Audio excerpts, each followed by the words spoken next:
So Season 2 of A Series of Unfortunate Events just came out, with many scenes that only further enhance the richness of the plot, as well as an interesting new character introduced towards the end of the final episode.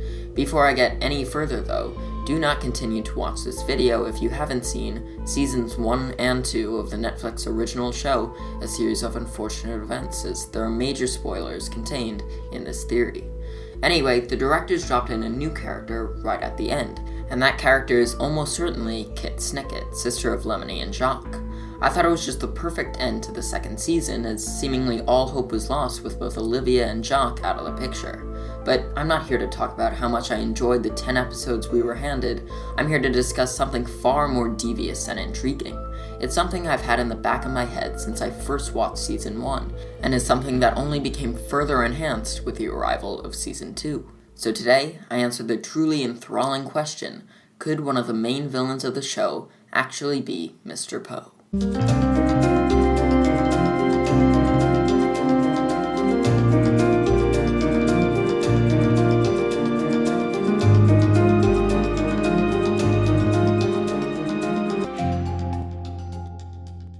Hey everyone! Season 3 is apparently scheduled for spring 2019, and yeah, we thought Stranger Things was a long time off, but before I make any sort of prediction video, let's get into something mysterious, gripping, and conniving, Mr. Poe.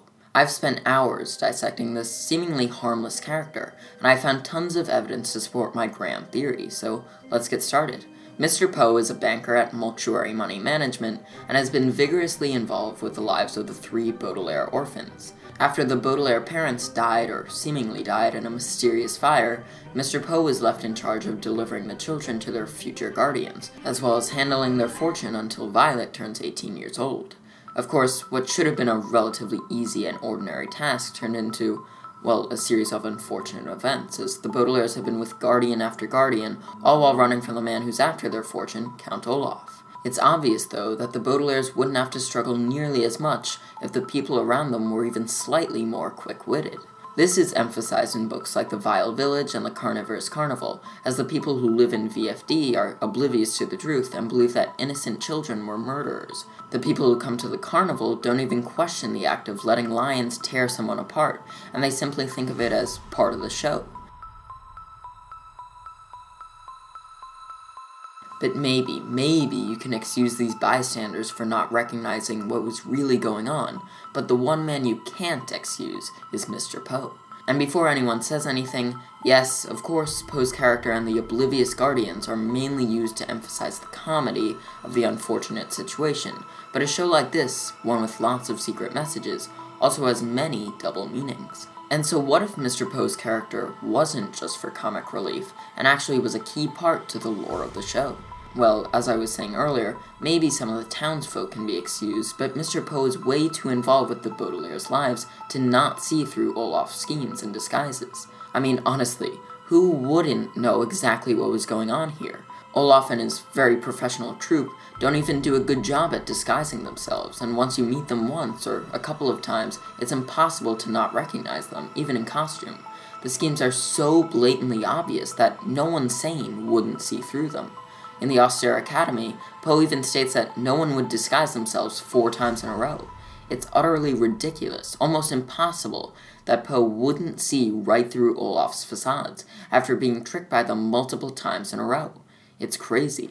Too crazy to be legit. And so, I propose a few ideas as to what could actually be going on here. Is Poe acting? Is he conscious of what he's doing? And is Olaf involved? Here's what I've got. The first possibility I have is that Mr. Poe has been hypnotized by Olaf, who makes his own scheme easier by letting Poe be oblivious to the situation. At the lumber mill, Olaf and Dr. Orwell hypnotize Klaus, making hypnosis a large part of the episodes. It's reasonable to assume that because of Dr. Orwell, Olaf is capable of performing hypnotism, and since he's used it as a weapon before, it's logical that he could do it again. There was also the perfect opportunity for Olaf to hypnotize Poe when he walked right into his office. But I don't think this is actually what's going on for a number of reasons. Firstly, Olaf doesn't seem to regard Poe in any kind of special manner, and when talking to his troupe, he just refers to him as that banker guy. He doesn't seem nervous that someone will break the hypnotism either, and is barely aware that Poe is there in later episodes. Also, one would think that Poe's wife and children would be aware if he was, in fact, hypnotized. Violet and Sunny were certainly aware when Klaus was, and even though the Poe family seems less sharp, it would still be pretty obvious. So if Poe wasn't hypnotized by Count Olaf, then what's really going on? I have a couple options left. The second possibility I have is that Poe is directly working with Olaf, and throughout the whole show, he's acting like someone trivial in order to convince the Baudelaires that he's innocent, but also to deliver them into Olaf's clutches. This mini-theory could also suggest that Poe was a member of the VFD and went to the fire's starting side when the schism occurred. It could also explain why the Baudelaire parents knew Poe to begin with, and if he's sort of like a spy for Olaf, it would explain why they trusted him. But yet again, I don't believe this is correct. As I brought up earlier, Olaf and Poe really do not seem to be in cahoots with each other, mainly due to what we see happen at the end of each book. Poe clearly wants Olaf arrested, and Olaf has to run away each time. There's also the fact that Olaf does like to work alone, and although he always has his troupe with him, he's planning to keep the Baudelaire fortune all to himself. So if Mr. Poe wasn't hypnotized by Count Olaf and isn't working with him, what is actually going on? I mean, there has to be an explanation as to why Poe acts so obliviously throughout the show. I think I have the true answer here. Is it possible that there are multiple villains in this show, and that both of them are constantly acting and lying, but one of them holds a much greater threat than the other? Could Mr. Poe be the Baudelaire's greatest threat, the man they'd least expect to be involved in any type of conspiracy, the man who works alone, always in the background? He's letting Count Olaf take the Baudelaires and throw them into all sorts of adventures and locales, all while his master plan is moving forward, and so that he can finally complete his ultimate goal, taking the children's fortune. This is a tremendous possibility that would throw off the meaning of the whole show, but before we get into that, let's bring up some evidence. I think it's clear that Poe has a well-constructed plan in place. His goal is to let Count Olaf capture the Baudelaire children, but doesn't want to be accused of criminal behavior. This would explain why Poe doesn't just leave the Baudelaires with Olaf to die after the end of each book, as totally turning on them would look way too suspicious. Instead, Poe consistently moves them from guardian to guardian, knowing that eventually Olaf will either capture or kill the kids, and yet it won't look like his fault. In Season 1, Mr. Poe is very involved with the children's lives, as he's making sure that Olaf is willing to do whatever it takes to capture them, which he is. By Season 2, Poe is reassured that the Baudelaires won't ever get away from Olaf, and because they don't have as many official guardians, he's not as involved. But even then, notice how Poe always checks up on the Baudelaires, even if it's watching from the carnival bleachers.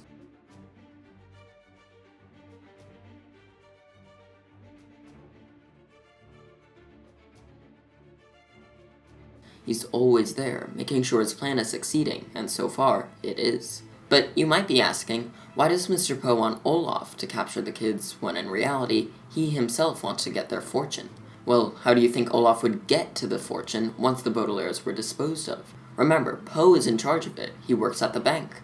And so once the children are out of the picture, Poe can take the fortune for himself rather than handing it to Count Olaf. After all, he would almost be like a relative at this point, but it's insanely smart of Poe to, rather than do the dirty work himself, let Olaf kidnap the children and then take their riches for himself. Following me? Basically what I'm saying is that ordinary and oblivious-seeming Mr. Poe has actually been lying and acting the whole time. He purposely lets Count Olaf get away with trying to steal the Baudelaires, so that when Olaf finally does capture them, he can take their fortune for himself. It's incredibly deceitful, intellectual, and underhanded, and just the type of thing an innocent-looking man like him would do. I already pointed out the general evidence behind this, but now let's look at specific examples. Notice how Poe, sort of mysteriously, takes joy out of horrifying things. In the hostile hospital, he's eager to see a craniectomy take place in front of him, and in the carnivorous carnival, he smiles at the thought of watching lions eat someone.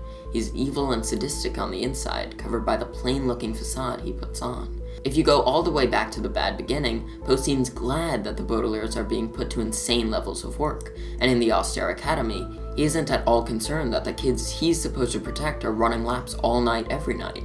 And maybe the best example is the song at the end of Season 1.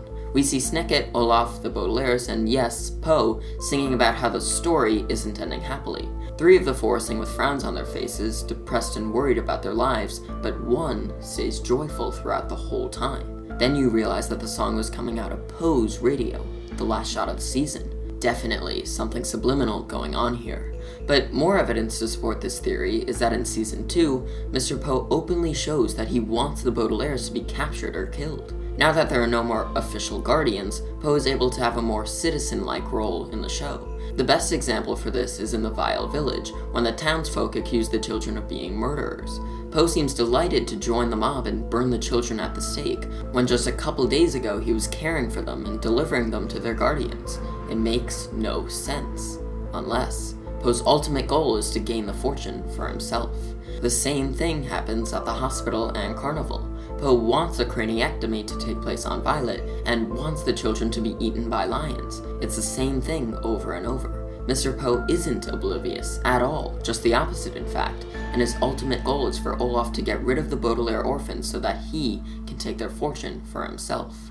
And this would mean that Olaf and his henchmen are actually the side act of the whole show, and that the Baudelaires aren't even running from the true villain. Compared to Poe, Olaf is a laughing matter because his plans are blatant, obvious, and not well formed, whereas Poe's are clever, tricky, and deceitful. But before I wrap this video up, there's one more awesome piece of evidence that can even further launch the credibility of my theory. If what I'm proposing really was true, then Mr. Poe would be acting and, more importantly, lying throughout the whole show.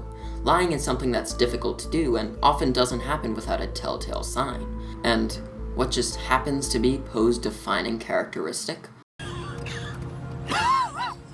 Coughing. Something that's often done repeatedly if a person isn't telling the truth. So that's what I took away from Seasons 1 and 2, and if you enjoyed the video, make sure to give it a like, comment, and subscribe so you don't miss any future theories. Tell me what you think. Is my theory correct? Click the card in the top right corner of your screen to vote right now. I guess we'll see what Season 3 has in store for the treacherous Mr. Poe. See you later.